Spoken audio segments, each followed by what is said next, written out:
Okay, so this is a 2004 Aprilia RSVR, or RSV 1000R as it's sometimes known. This isn't to be confused with the previous generation RSV, where the R stood for a high spec version of the bike. From 2004 onwards, the RSVR is the entry-level model. So the RSVR comes in 3 variants. So there's the entry-level model, the standard version which we've got here. There's the factory version.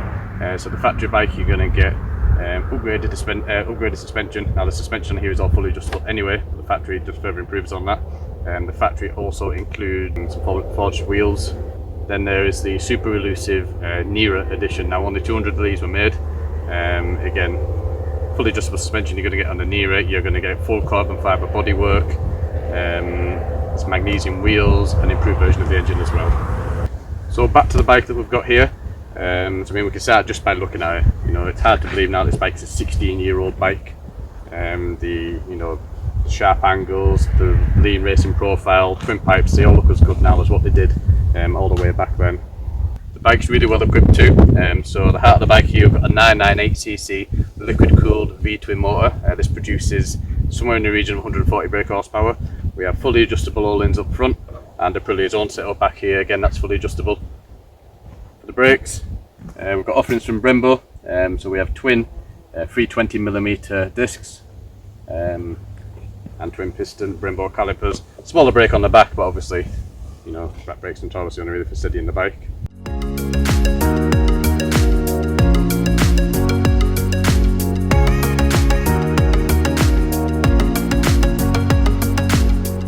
For me, it's the smaller things to really take note of.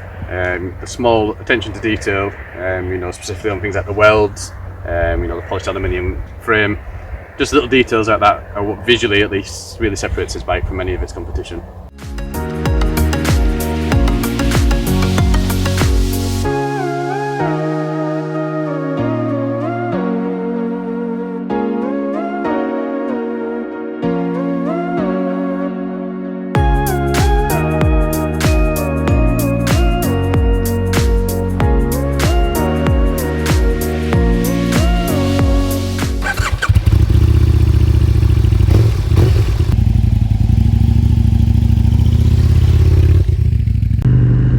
So having the bike out on the road, the first thing you really notice is how aggressive it is. The bike kind of forces you into a racing position with you really leaning forward to get the handlebars, your knees are up high. The suspension is rock hard on these small country lanes.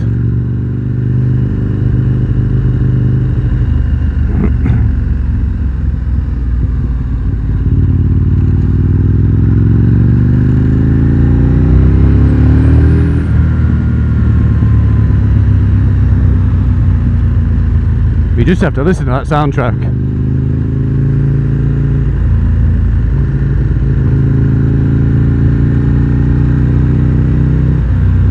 So the RSVR makes around 140 brake horsepower, which in all accounts by today's standard in 2020 isn't really all that much. You know, you've got bikes of the new Fireblade now pushing 214 brake horsepower.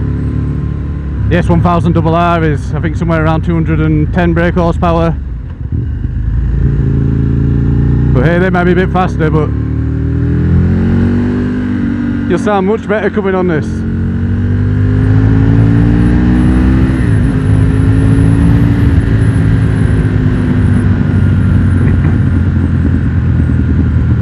So the bike feels quite heavy, surprisingly, when you're moving around. I mean, I think it's about 185 kilograms. As you're moving, pushing the bike around, it feels very heavy, quite cumbersome. But as soon as you get going, that just goes. It's actually quite amazing how well the bike carries its own weight. Feels for the most part like you're riding a much lighter machine. Tipping into the corners is easy.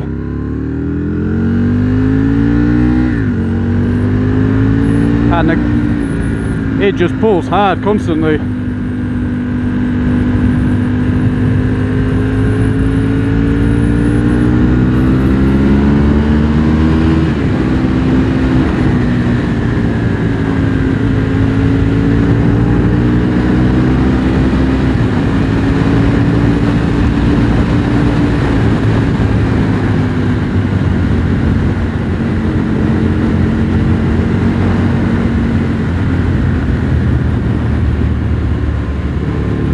So the typical thing about a twin, especially a big twin like this, is you have almost instant torque.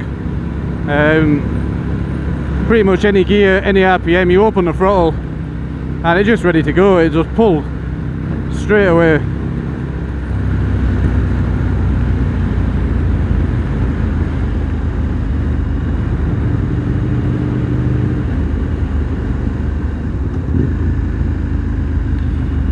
I must say, as you're coming down to slower areas, it's kind of then when it starts to feel a little bit cumbersome. Not sure if it's just this particular bike or if it's the RSVR in general, but the really low RPM idle just seems a little bit jerky, and the back brake feels very underpowered actually. Obviously, for the most part, it's your front where you want to be doing most of your braking anyway. I don't know, I think you could get used to it. It's just certainly something to point out. The thing is, with a bike like this, it's not geared to everybody. You know, your typical Japanese bikes, especially some of the smaller capacity machines, they're really geared at everyone. You know, you can go to the track day and have a good time, set some good lap times, you can commute to work, you could go for a blast out on a Sunday, and it's going to do really well in all of those things. The RSVR is a little bit more refined. It's not, I mean, you could commute on it. It wouldn't like it. To be honest, you probably wouldn't like it much either, especially if you lived in a city. Neutral is borderline impossible to get hold of.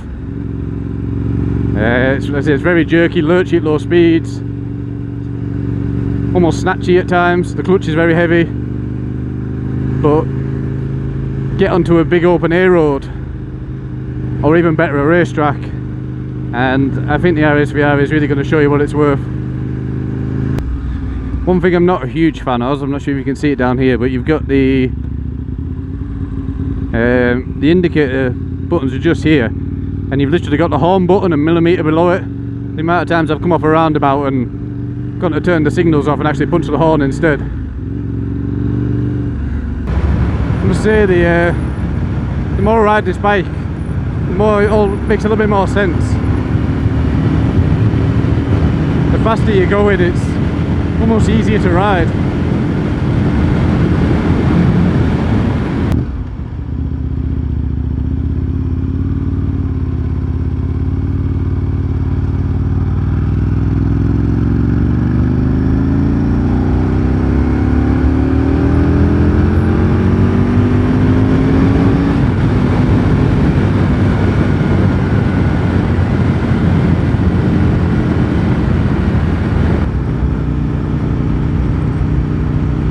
I think what I really like about the RSVR, you almost get the feeling that you're on something really special.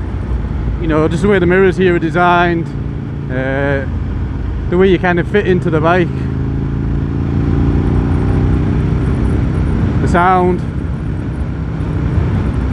It's it really is something quite special actually. Alright, I'm going to find somewhere a little bit quieter up here to pull over, and we'll have a summarise. So after spending the day with this bike, there really isn't a lot I don't like about it, and there's a few issues that you could quite easily learn to live with. The rear brake feels quite underpowered. Finding neutral is borderline an impossibility.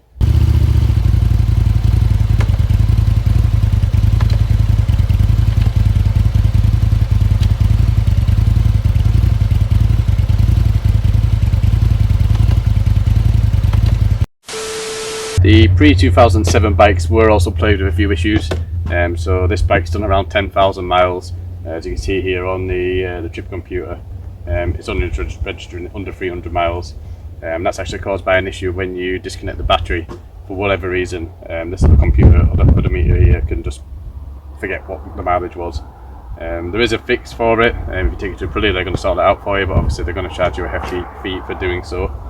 Also on the pre-2007, the start solenoids are quite underpowered, the side stand's a little bit sketchy, there's also reports of bad alternators, but you know, it's an Italian bike. Italian bikes are notorious for being temperamental at the best of times. If you are in the market for one of these bikes, I would suggest going back and just looking through the MOT history just to make sure the mileage is correct and actually this hasn't been reset by accident, and what you're looking at isn't a proper representation of what miles the bike has actually done. Would I buy one? Absolutely. If you've got an Italian itch that needs scratching, you're going to find the RSVR cheaper to buy, cheaper to run and cheaper to maintain an equivalent Ducati from the same era. Being that you can pick up a good example now for between £3,000 and £4,000, I can really see no reason not to recommend one other than the fact that the bike isn't for the inexperienced. So if you're in the market for something a little bit different, I would strongly recommend you take a look and consider an RSVR.